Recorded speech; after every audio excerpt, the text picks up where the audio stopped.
चलिए स्टार्ट करते हैं क्लास 9th चैप्टर 6 से स्टार्ट कर रहा हूँ क्योंकि मैं अभी तक 10th 11th 12th के वीडियो ज़्यादा बना रहा था, तो बच्चों के कमेंट्स आए कि सर 9th क्लास का भी कुछ कंटेंट अपलोड करो। तो मैंने चैप्टर 6 से सिलेक्ट किया है, 1 से स्टार्ट नहीं किया है 9th की सीरीज़, क्योंकि चैप्टर 6, 7, 8, 9, 10 ये 5 चैप्टर ऐसे हैं जो कि लॉजिकल है, कंसेप्चुअल हैं, जिनमें कंसेप्ट नए नए हैं। तो इसीलिए मैंने 6 से स्टार्ट किया है। 6 से लेके 10 तक एक एक इंट्रो पार्ट में क्या क्या मिलेगा आपको, एक्सरसाइज के एग्जांपल्स और उसका पूरा इंट्रो पार्ट, फिर उसके बाद एक्सरसाइज के सॉल्यूशन। तो आज हम लोग देखते हैं एक्सरसाइज 6.1 का इंट्रो पार्ट विद एग्जांपल्स। मतलब क्या है 6.1 में। सबसे पहले तो यार इस चैप्टर का नाम समझो, नाम क्या है, लाइन्स एंड एंगल्स। ठीक है, लाइन्स एंड एंगल्स। हमको लाइन के बारे में भी पता है डियर, और एंगल्स के बारे में भी हमको पता है। बट क्वेश्चन ये आता है कि सर क्यों पढ़ा रहे हो हमको, इसका रियल लाइफ यूज क्या है। तो देखो कई सारे इसके रियल लाइफ यूज है। फॉर एग्जांपल अगर आपको इनके बारे में नॉलेज नहीं है तो सपोज जैसे एनसीईआरटी के इंट्रो पार्ट में बताया है कि अगर आपको एक एग्जीबिशन में एक हट बनानी है, और नॉर्मली आप इसी तरीके हट बनाते हैं, जहाँ तक इस तरीके से कुछ बनाते होंगे, इस तरीके ऐसी हट बनती होगी है। तो उन्होंने आपसे कहा कि जो मैच स्टिक होती है, जो माचिस की तीली होती है, उससे आपको हट बनानी है। तो अब आप करेंगे क्या, ये माचिस की तीली इस तरीके से आप चिपकाएंगे, एक के पीछे एक, तो सारे एंगल बराबर होने चाहिए, तभी तो मैच स्टिक से आप हट बना पाएंगे। सही बात है ना। अगर एक एंगल आपने माचिस की तीली और इसके पीछे वाला ऐसे रख दिया तो क्या बराबर होंगे, वो मैच स्टिक से आप हट बना ही नहीं पाएंगे। तो आपको यहाँ पे एंगल्स की नॉलेज होनी चाहिए आपको। क्लियर है। तो यही सारी चीज़ें हैं जिनका रियल लाइफ यूज है। अब जितने भी ये बड़ी बड़ी बिल्डिंग्स बनती हैं, आपने देखा होगा कि अगर जैसे सपोज उन्होंने इस तरीके का एंगल बनाया, इस तरीके से पिलर के बीच में 90 का, तो इधर भी 90 का ही बनाया। अगर 89 का भी हो गया तो ही बात बिगड़ जाएगी, और ये तभी पॉसिबल है जब आपको एंगल्स के बारे में नॉलेज है। तो रियल लाइफ तो खैर का बहुत यूज है दबा के। ठीक है, तो थोड़ा बहुत रियल लाइफ के लिए भी पढ़ लिया करो यार, सब नंबर के लिए पढ़ते, थोड़ा नॉलेज के लिए पढ़ लिया करो। अच्छा, अब देखिए मैं अब लाइन पे जाता हूँ। लाइन्स क्या होती हैं। लाइन के यार 2 डायरेक्शन होते हैं, और सुन लो जरा, लाइन का कोई भी एंड पॉइंट पता नहीं होता है और इनिशियल पॉइंट भी पता नहीं होता है। ये एक लाइन है। अगर आपसे कहा कि यार कि ये इनिशियल पॉइंट है, सर बिल्कुल नहीं, लो मैंने और ज़्यादा बढ़ा दिया, अब इनिशियल पॉइंट ये हो गया, किसी ने और ज़्यादा बढ़ा दिया। तो लाइन का कोई भी एक एग्जैक्ट पॉइंट नहीं होता है, इसके डायरेक्शन 2 होते हैं। इसीलिए अगर ये ए बी लिखा है, अगर ये ए बी एक लाइन है, तो एनसीईआरटी में बताएगा कि ए बी को इस तरीके से रिप्रेजेंट कर देते हैं, इस तरीके से। ठीक है, ये एक लाइन को हमारा क्या कर रहा है, रिप्रेजेंट कर रहा है, और इसमें ये डायरेक्शन लगा देते हैं, ये वाला। क्यों? कि लाइन के 2 डायरेक्शन, इस तरफ भी जाएगा, इस तरफ भी जाएगा। लेकिन अब ये इतनी बड़ी लाइन है, अब इस लाइन में से मैंने इतना पार्ट ले लिया, इतना, मान लो ये पॉइंट हमारा है सी और ये है डी, तो सी डी को बोला जाएगा लाइन सेगमेंट। क्या बोला जाएगा, लाइन सेगमेंट। इसको बोला जाएगा लाइन सेगमेंट, मीन्स होता है किसी का टुकड़ा, एक पार्ट। तो सी डी को इस तरीके से दिखाया जाएगा। अगर इस तरीके से दिखाया जाए तो समझ जाना ये किसी लाइन का एक सेगमेंट है। अच्छा, अब रे क्या होता है,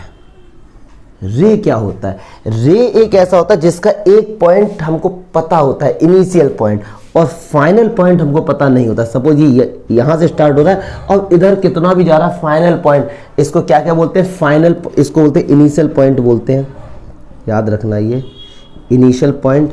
और इसका जो फाइनल पॉइंट है, फाइनल पॉइंट बोलते हैं, या इसको टर्मिनल पॉइंट बोलते हैं, वो जाता रहेगा। ठीक है, इस एक ही डायरेक्शन होता है। रे के कितने डायरेक्शन होते हैं, एक ही डायरेक्शन होते हैं। अगर इनिशियल पॉइंट ए है और ये बी है, तो इसको इस तरीके से रिप्रेजेंट करेंगे, रे को इस तरीके से। क्लियर है। तो ये हमारा क्या हो गया भाई, रे हो गया। अब ये बेसिक बात है कि लाइन के 2 डायरेक्शन होते हैं। ठीक है, और लाइन सेगमेंट को इस तरीके से रिप्रेजेंट करते हैं। रे को अगर कहीं पे लिखा है मान लो बी सी, और इस तरीके का डायरेक्शन, समझ आना कि बी से स्टार्ट हो रहा है और सी डायरेक्शन में जा रहा है, और कोई भी एंड पता ही नहीं, इसका एक ही डायरेक्शन है। तो रे का हमेशा एक ही डायरेक्शन होता है, ये भी याद रख लो। अच्छा, अगर 3 पॉइंट्स, क्योंकि हमको पता है 2 पॉइंट से केवल एक ही लाइन ड्रॉ कर सकते हैं आप, 2 पॉइंट से आप तीसरी लाइन ड्रॉ नहीं कर सकते।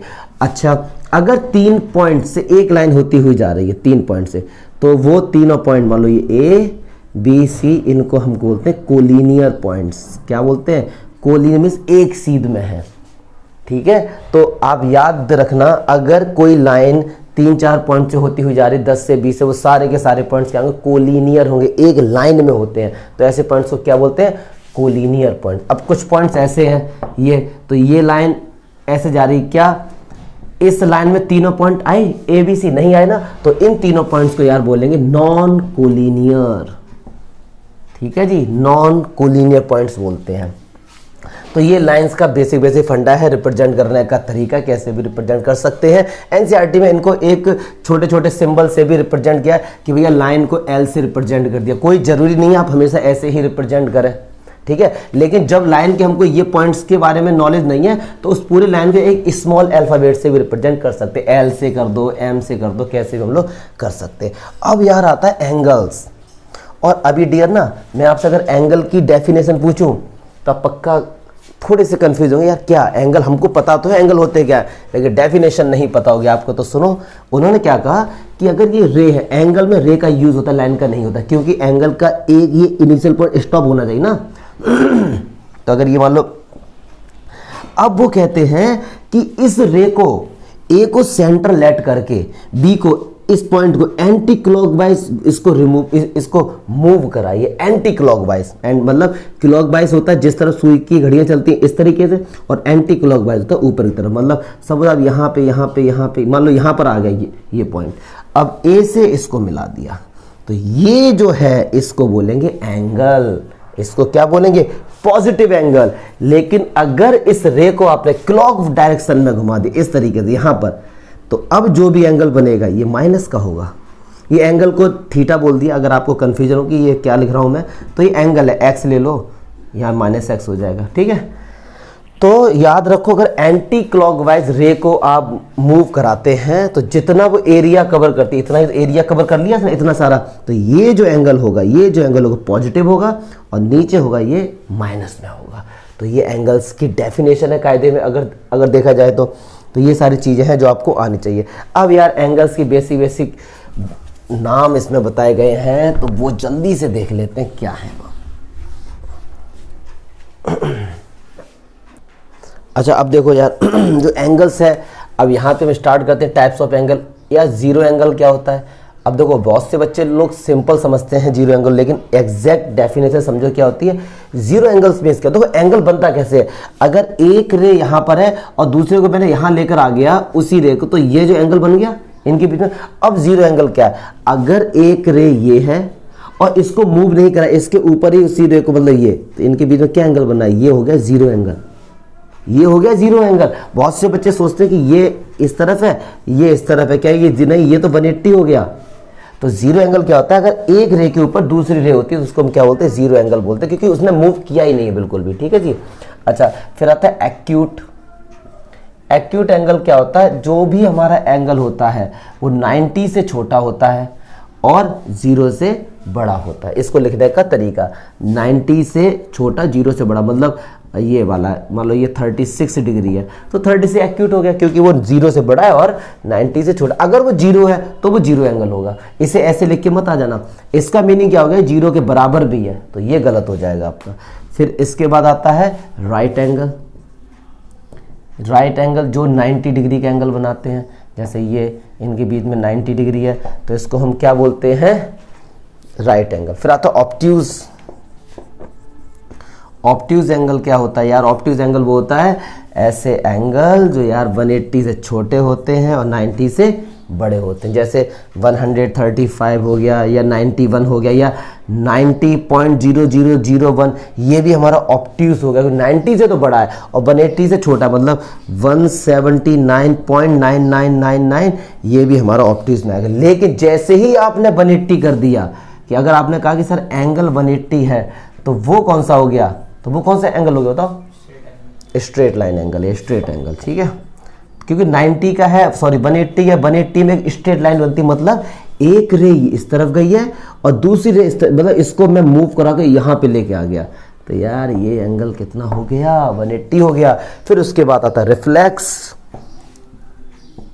रिफ्लेक्स एंगल क्या होता है? कि जो एंगल हमारा 360 से छोटा होता है, 180 से बड़ा होता है। वो रिफ्लेक्सिव जैसे 181, 200, 250 और 360 को पूरा को एक क्या बोलते हैं, कंप्लीट, क्या बोलते हैं, कंप्लीट एंगल। ठीक, कंप्लीट क्यों बोलते हैं कि अगर कोई रे यहाँ पर इसको मूव करा के वापस यहीं पे लेके आ गए तो अब जो एंगल बनेगा वो कितना बनेगा, 360। तो आप कंफ्यूज 0 एंगल में और 360 में तो कंफ्यूज मत हो ना। 360 में पूरा सर्कल लग के आता तब वो उसके ऊपर आती है, ठीक है ना। तो 360 का एंगल वो हो जाता है जिसमें कंप्लीट साइकिल होती है। तो ये बच्चों वाली बातें हैं। तो ये complete angle, right angle, acute angle, obtuse angle, ये सारी बातें हो गई हैं। अब एक होता है कॉम्प्लीमेंट्री एंगल। कॉम्प्लीमेंट्री एंगल वो क्या होते हैं, ये मतलब पेयर में आते हैं, कॉम्प्लीमेंट्री होता है और एक सप्लीमेंट्री होते हैं। देखो कॉम्प्लीमेंट्री क्या होता है, दो एंगल, कोई से भी दो एंगल अगर उनको ऐड किया और उनका सम आ गया 90 तो उनको बोलेंगे क्या, कॉम्प्लीमेंट्री एंगल। सपोज एक एंगल 60 है और एक 30 है, इनको ऐड किया तो 90 आ रहा है, तो 60 और 30 को इनको पेयर को बोलेंगे यार ये कॉम्प्लीमेंट्री है, एक दूसरे के कॉम्प्लीमेंट है, ठीक है। सप्लीमेंट्री क्या होता है, जब दो एंगल का सम कितना आ जाए, 180। सपोज मैंने कहा एक एंगल 170 एक 10 है, इन दो को ऐड किया 180 आ गया, तो ये दोनों एंगल 170 और 10 को हम क्या बोलेंगे, सप्लीमेंट्री एंगल्स, ठीक है। दो का सम 180 है तो सप्लीमेंट्री, दो का सम 90 है तो कॉम्प्लीमेंट्री। मुझे नहीं लगता इसमें कोई ऐसा भयंकर लॉजिक है, ठीक है, सिंपल है। तो आकाश ये अब देखिए इसमें कुछ एंगल के नाम बताए गए हैं। एडजेसेंट एंगल क्या होता है,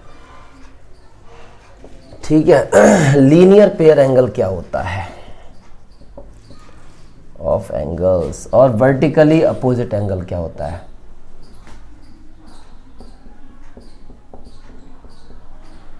चलिए देखिए, फिर उसके बाद सब वो करस्पॉन्डेंस, अल्टरनेट वो पढ़ेंगे 6.2 के इंट्रो पार्ट में, 6.1 में नहीं है।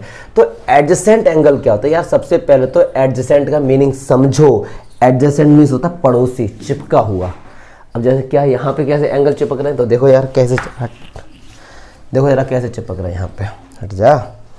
अगर एक एंगल ये है, मान लीजिए ये 30 डिग्री है, और एक एंगल ये है, मान लो ये 45 डिग्री है, नाम देते हैं। अगर यार मैं कहूँ कि इस एंगल का नाम रीड करो तो आप बोलेंगे BAC, यस और नो।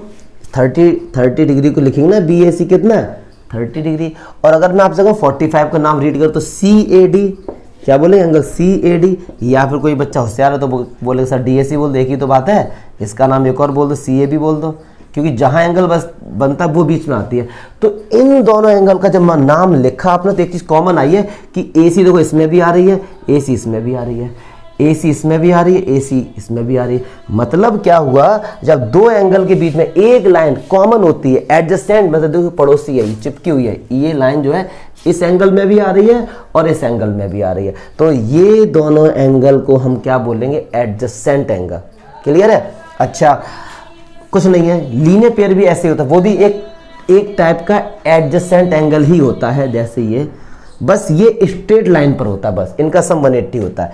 अगर मैं आपसे कहूँ ये इस तरीके से, इसका नाम मैंने दे दिया ABCD, ये मैंने कहा एंगल 60 है, ये मैंने कहा 120 है, तो क्या ये दोनों एंगल एडजेसेंट एंगल है, बिल्कुल है। अगर इस एंगल का नाम रीड करेंगे तो CBD कितना आ गया 60, और इस एंगल का नाम रीड करेंगे ABD, ये कितना है 120। तो देखो दोनों में BD कॉमन आ रहा है, मतलब एक लाइन है जो दोनों एंगल मारी है, तो ये दोनों एंगल एडजेसेंट एंगल तो है ही। लेकिन अगर इन दोनों का सम 180 है, अगर इन दोनों का सम 180 है तो एडजेसेंट तो बोलेंगे, इनको लीनियर पेयर भी बोल देंगे। क्या बोल देंगे इनको, लीनियर पेयर।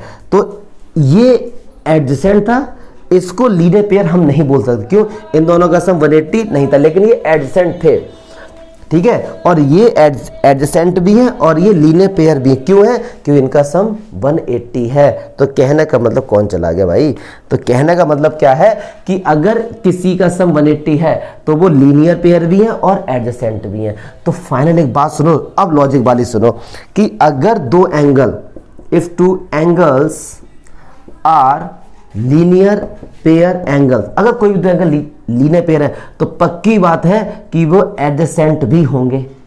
सही बात है, क्योंकि लीनियर पेयर तो एक लाइन कॉमन होगी।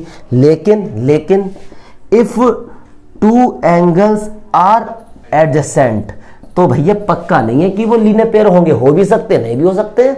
जैसे ये नहीं है और ये एडजेसेंट भी है, लीनियर भी है। ये लॉजिक समझो, फिर से समझाता हूं। अगर दो एंगल हैं वो लीनियर पेयर है, मतलब उनका सम 180 है, ये और ये, तो एडजेसेंट तो होंगे ही होंगे, क्योंकि लीनियर पेयर में भी ये लाइन कॉमन आएगी। लेकिन अगर दो एंगल एडजेसेंट हैं तो क्या वो पक्की बात है कि वो लीनियर होंगे? बिल्कुल नहीं। अगर सम 180 है तभी तो होंगे। तो मे और मे नॉट बी, हो भी सकते हैं नहीं भी हो सकते। क्लियर है? तो ये हमारा लीनियर पेयर का चक्कर हो गया। क्लियर है? अच्छा है। और लीनियर पेयर हमेशा स्ट्रेट लाइन पर बनता है, और क्योंकि हमको पता है यार, अभी हमने पढ़ा है कि स्ट्रेट लाइन का सम कितना होता है? 180 होता है। और एक चीज और सुनो जरा, स्ट्रेट लाइन पर एक पॉइंट से कितने भी एंगल बना दो, अब इन सब का सम कितना होगा? 180 होगा। तो क्या आप कहोगे क्या सर ये लीनियर पेयर है? बिल्कुल नहीं। पेयर में हमेशा दो लोग आते हैं, यहां तो कितने सारे आ गए, लेकिन इन सारे एंगल्स अगर ऐड करोगे तो सम 180 ही आएगा, एक ही पॉइंट से। लेकिन अगर ऐसे किया आपने, ये पॉइंट यहाँ पे, ये यहाँ से, अब कहोगे सर क्या इनका सम 180 आएगा या इनका? कोई झमेला नहीं है सर। एक पॉइंट से जितनी भी आप लाइन ड्रॉ करो, जितने भी एंगल ड्रॉ कर दो, उन सब का सम 180 होगा, क्योंकि स्ट्रेट लाइन का मतलब ही 180 होता है यार। अब वर्टिकली अपोजिट, मतलब अगर एक लाइन और दूसरी लाइन को इंटरसेक्ट करती है, ठीक है, इंटरसेक्ट करती है, तो ये वाले जो एंगल्स होते हैं, ये वाले एंगल्स होते हैं, ये बराबर होते हैं, और ये वाला एंगल इसके बराबर। इसका तो हम लोग प्रूफ भी करेंगे, अभी इसका प्रूफ भी करेंगे सर कैसे बराबर होते हैं, ठीक है। तो बट पहले समझो वर्टिकली अपोजिट क्या होता है। जब दो लाइन आपस में इंटरसेक्ट कर रही हैं, ठीक है जी, तो अपोजिट एंगल आपस में क्या होते हैं? इक्वल होते हैं। सिंपल सी बात है। अब इसका प्रूफ देखेंगे हम लोग। अगर क्या कुछ डाउट लग रहा है इसमें, कोई जो भी कोई डाउट पूछ लेना। अब चलिए इसका प्रूफ करते हैं यार कि एडजेसेंट जो होते हैं ना, सॉरी वर्टिकल अपोजिट होते हैं, उनके अपोजिट एंगल कैसे बराबर होते हैं।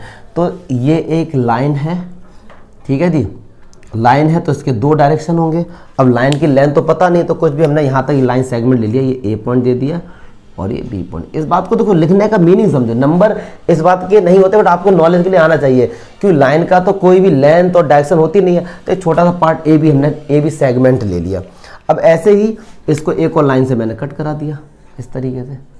ये भी एक लाइन है, तो यार लाइन का फिर से वही वाली बात, इतना सी ले लिया और ये डी ले लिया, ये ओ पे कट किया इन्होंने, ठीक है जी। तो हमको क्या प्रूफ करना है? सुनो, हमको प्रूफ क्या करना है? हमको ये प्रूफ करना है कि अपोजिट एंगल्स बराबर होते हैं। मतलब ए ओ डी हमको दिखाना है किसके बराबर है? बी ओ सी के। एंड और हमको दिखाना है यार ए ओ सी इक्वल दिखाना है बी ओ डी। और पक्की बात है, अगर ये इसके बराबर होगा तो ऑटोमेटिक ये तो इसके बराबर होगा ही होगा। चलिए अच्छा देखते अब कैसे। एक बात सुनो, अब यहीं से लॉजिक है और ध्यान से समझेंगे यार। क्या ये एक स्ट्रेट लाइन थी? क्या इन दोनों एंगल का सम 180 होगा? Because of linear pair. अभी हमने पढ़ा है कि अगर ये और ये स्ट्रेट लाइन है तो इसके दोनों एंगल का सम 180 होगा। तो हम यहाँ क्या लिखेंगे? Angle A O C plus angle A O D equals to 180। क्यों? लीनियर पेयर एंगल है यार। देख लो ना, ये लाइन कॉमन आ रही है और स्ट्रेट लाइन है, ठीक है जी। अच्छा, ए बी भी स्ट्रेट लाइन है, पक्की बात है। अगर ए बी भी स्ट्रेट लाइन है तो क्या angle A O C plus angle B O C का सम 180 नहीं होगा लीनियर पेयर से? देखो ये भी तो एक स्ट्रेट लाइन है, तो इन दोनों का सम क्या 180 नहीं होगा? होगा यार। तो सुनो, ये इक्वेशन 1 है, ये इक्वेशन 2 है, ये भी 180, ये भी 180। जब इक्वेशन में RHS बराबर होते हैं तो LHS भी आपस में क्या होते हैं? बराबर होते हैं। क्लियर है? जैसे अगर x बराबर y है और z बराबर y है तो x बराबर z नहीं होगा, क्योंकि ये जब बराबर होते हैं तो ये भी बराबर होते हैं, ठीक है। तो 180 इधर भी है, 180 इधर भी है, तो हम यहाँ पे लिखेंगे from equation first and second LHS इसके बराबर हो जाएगा। तो angle AOC plus angle AOD equals to angle AOC plus angle BOC। तो देखो AOC से AOC कैंसिल हो गया, तो angle AOD equals to angle BOC हो गया। देखो कौन सा वाला, ये वाला प्रूफ कर दिया हमने। क्लियर है? सिमिलरली अगर आप दिखाना चाहते हैं तो आप देखो, ये भैया एक स्ट्रेट लाइन है, ये तो इन दोनों का सम 180 होगा, ये एक स्ट्रेट लाइन है, ऐसी इसी तरीके से इसका भी हम दिखा देंगे। तो इस तरीके से याद रखो यार कि अपोजिट एंगल्स बराबर होते हैं जब दो लाइन आपस में इंटरसेक्ट करते हैं। आगे बता भाई कहाँ दिक्कत है, कहाँ पर लगा, क्योंकि ये कंसेप्ट क्लियर होने चाहिए आपके। और देखो अगर ये स्ट्रेट लाइन है तो इनका सम 180 हो, क्यों होगा, लीनियर पेयर है, भी होता है। स्ट्रेट लाइन पे जितने भी एंगल बनते हैं, दो थे, ये दो ही तो एंगल थे, इसलिए लीनियर पेयर बोला।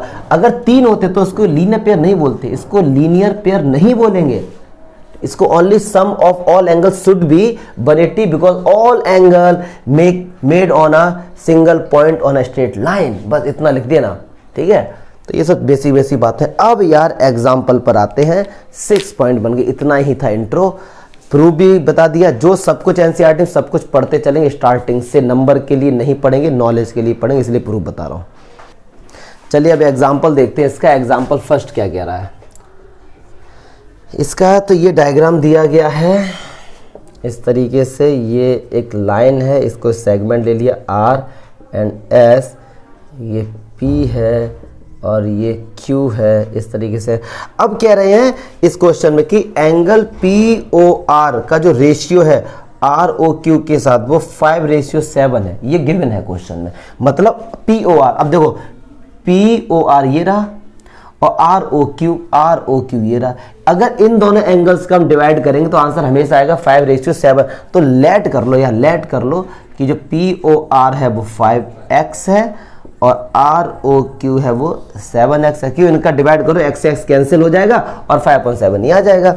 अच्छा, फिर कह रहे हैं find the all angles. All angle बोले तो 1 2 3 4 4 एंगल बनना है।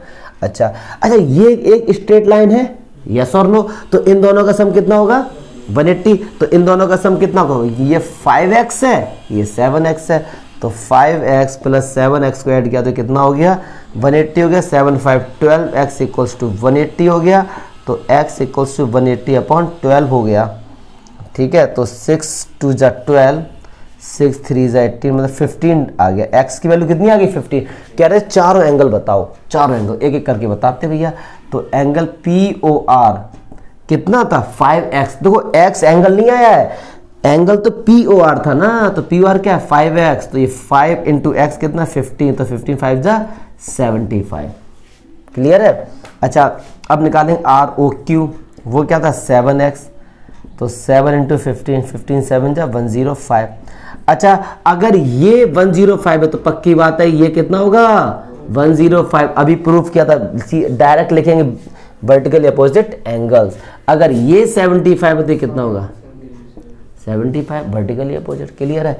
अच्छा, लिखने का तरीका देखते रहना अपने हिसाब से। मैं थोड़ा सा बेसिक तरीके से समझाता हूँ, लेट करके ज़्यादा आप लोग प्रॉपर वे में लिखना चाहो तो इस तरीके से लिख दिया करो। जैसे अगला एग्जाम्पल है, देखने में इतना लेंदी लग रहा है लेकिन हम देसी तरीके से करेंगे और देखो कितना छोटा लगेगा आपको। जल्दी से पहले से उसका डायग्राम बनाता हूँ मैं।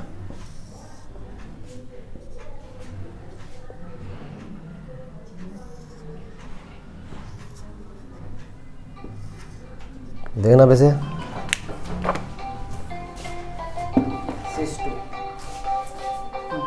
तो देखो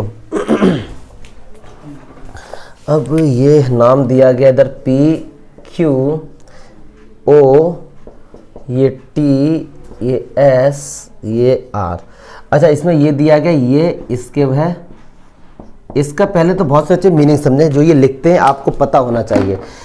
इसके साथ एक स्टिक का यूज किया, इसके साथ दो का यूज किया, मतलब ये दोनों एंगल आपस में इक्वल है, ये दोनों एंगल आपस में इक्वल है। इसका मीनिंग ये होता है।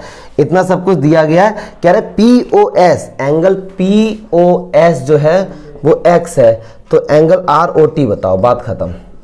अब देखिए इतना क्वेश्चन बोला गया,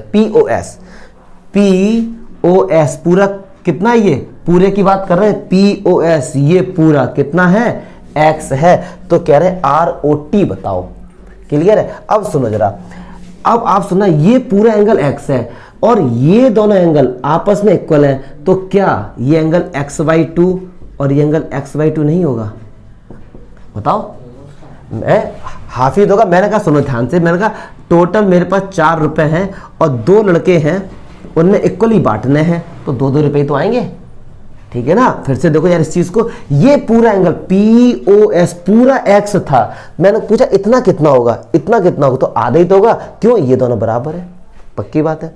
अच्छा, हमसे कह रहे हैं आर ओ टी, हमसे कह रहे हैं आर ओ टी बताओ। अब चलो हमने ये x/2 ये x/2 हो गया। अब मैं आपसे अगर कहता हूँ लेट कर लो, मैथ्स में लेट कर ही सकते हैं, लेट टी ओ क्यू को ले लो y/2, और जब ये पूरे को y/2 ले लिया तो ये भी तो y/2 होगा, यस और नो, क्यों ये इक्वल है। अब आप कहेंगे सर आपने y/2 ही क्यों लिया? अरे यार इसलिए ले लिया क्योंकि ये x/2 आ रहा था तो y/2 ले लिया। अगर ये 2x आता तो इसको 2x, क्या मतलब कहने का मतलब ऐसा लो कि रिलेशन सिंपल सा बन जाए बस, ठीक है। अब सुनो, अभी बताया था एक पॉइंट पे जितने भी एंगल्स बनते हैं उन सब का सम कितना होता है 180। इन सबको ऐड कर दो तो x/2, इन चारों को ऐड करके आंसर कितना आएगा? एलसीएम ले लो तो एलसीएम 2 आएगा, तो x plus x plus y plus y equals to 180। Clear है? मुझे नहीं लगता इसमें कोई डाउट होगा। अब x और x कितना हो गया 2x, और ये कितना हो गया 2y/2 इक्वल्स टू 180। ऊपर से 2 कॉमन आ रहा है तो ये कितना हमारा 2 से 2 ये कैंसिल हो गया, इधर ये कितना हो गया हमारे पास 180। क्या हो कोई है क्या? चलो ठीक है। अब देखो x प्लस वाई 180 आ गया, वो तो आएगा ही x प्लस वाई 180 क्योंकि स्ट्रेट लाइन थी, लेकिन हमसे बोला गया था angle R O T find कर। एक बात सुनो, आर ओ टी कितना हुआ? आर ओ टी मतलब यही तो हुआ आर ओ टी। तो क्या आर ओ टी फाइंड करने का मीनिंग क्या ये नहीं हो कि x/2 और y/2 फाइंड कर दो, क्या वही तो एंगल आर ओ टी होगा? सुनो ना यार, तो आर ओ टी इतना x/2 इतना y/2, हमारे पास x प्लस वाई आ गया 180, हमको फाइंड करना है x/2 प्लस। हम कायदे में ना यहां पर भी आंसर निकाल सकते हैं। देखो कैसे, ये हमारा इस तरीके से था, यहीं पर भी एक लाइन, लेकिन वो नॉलेज के लिए समझाने के लिए आपको बताना पड़ा। एक बात सुनो, हमको क्या यही तो वैल्यू फाइंड करनी है x/2 और y/2? यस और नो, यही तो फाइंड करना है डियर हमको। तो देखो अब ये x/2 और प्लस y/2 की वैल्यू फाइंड करनी है, और ये भी हमारे पास x/2 और y/2 है। अगर मैं इसको ऐड करता हूं, जैसे अभी मैंने ऐड किया था, तो ये कितना हो गया था 2 एलसीएम आया, x plus x y plus y equals to 180। तो ये हो गया था 2x प्लस 2y अपॉन, यही तो था हमारे पास। अब क्या करना है, 2 यहां से कॉमन आ रहा है, देखो 2 यहां से कॉमन आ रहा है ना आपकी, तो क्या ये 2 से 180 नहीं कट जाएगा? पक्की बात है कट जाएगा। तो कितना बचा x/2 प्लस y/2 90, यही तो हमको दिखाना था। तो इस तरीके से भी लेट करके हम लोग कर सकते इजीली, अगर आप बनाना चाहते हो क्वेश्चन। वो तो केवल समझा रहा था कि x प्लस वाई का 180 तो आएगा ही आएगा, क्योंकि ये x था और ये पूरा y था, इनका सम 180 होगा, स्ट्रेट लाइन है ये। तो x बाई, अच्छा बहुत से बच्चे समझ रहे होंगे ये कैसे लिख दिया भैया, 2 का डिवाइड x के साथ भी होगा, 2 का y के साथ भी होगा, और यही तो एंगल हमारा आर ओ टी है। यस और नो? बताओ आकाश, क्या डाउट विशेष बताओ? सिंपल है ये। तो इस तरीके से हम करेंगे, लेट करके इसको y/2 लेट कर लिया ना।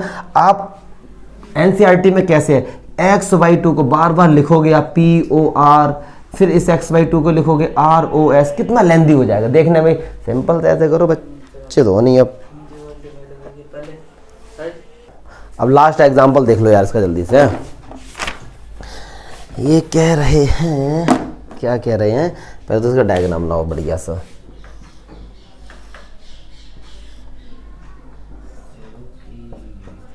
S P Q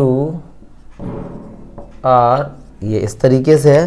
तो क्या कह रहे हैं, ये डायग्राम दिया गया, कह रहे भैया इन सब का सम 360, ये प्रूफ करो। टू प्रूव, क्या प्रूव करना है हमको, angle POQ plus angle QOR plus angle SOR plus POS का सम 360 है। ये हमको ऐसा प्रूफ करना है, मतलब कि इन POQ, और पक्की बात है कि इनका सम 180 होगा क्योंकि एक साइकिल बन रही है, लेकिन दिखाएंगे कैसे। तो देखो वैसे बहुत से बच्चे एग्जाम्पल देख के समझ जाते हैं, सॉल्यूशन देख के। हमको समझना नहीं है, रट के नहीं समझना है। अब देखिए हमको क्या पता है कि किसी भी स्ट्रेट लाइन में जितने भी एंगल बनते हैं उन सब का सम कितना होता है 180 होता है।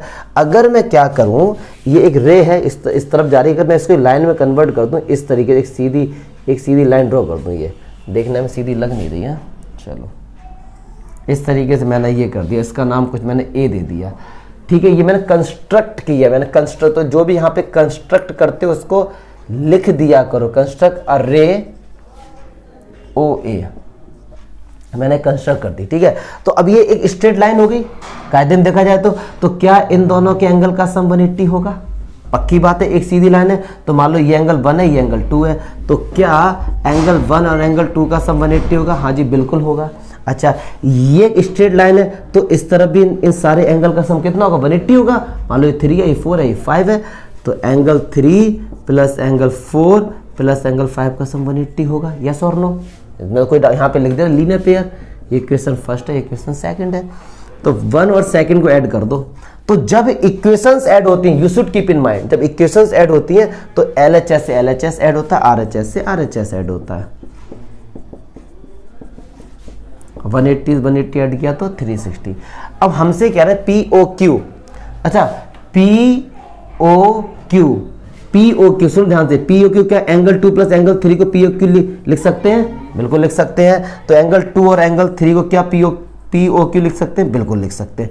फिर कह रहे हैं QOR को एंगल 4 लिख सकते हैं, एंगल 4 को क्या लिख सकते हैं? QOR। SOR एंगल 5 को, और एंगल 1 को फिर क्या लिखेंगे? POS। देखो POS, तो एंगल 1 को लिख दिया, कि नामकरण कर दिया, बस आंसर तो बस यहीं पे आ गया था, तो ये आ गया 360।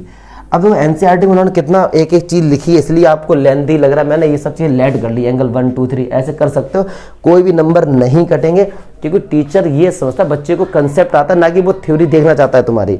तो कितना सिंपल हो गया, इसको 1 2 3 लेट कर दिया, बाद में नामकरण कर दिया इनका। ठीक है, तो इस तरीके से एग्जाम्पल खत्म हो गया बेटा।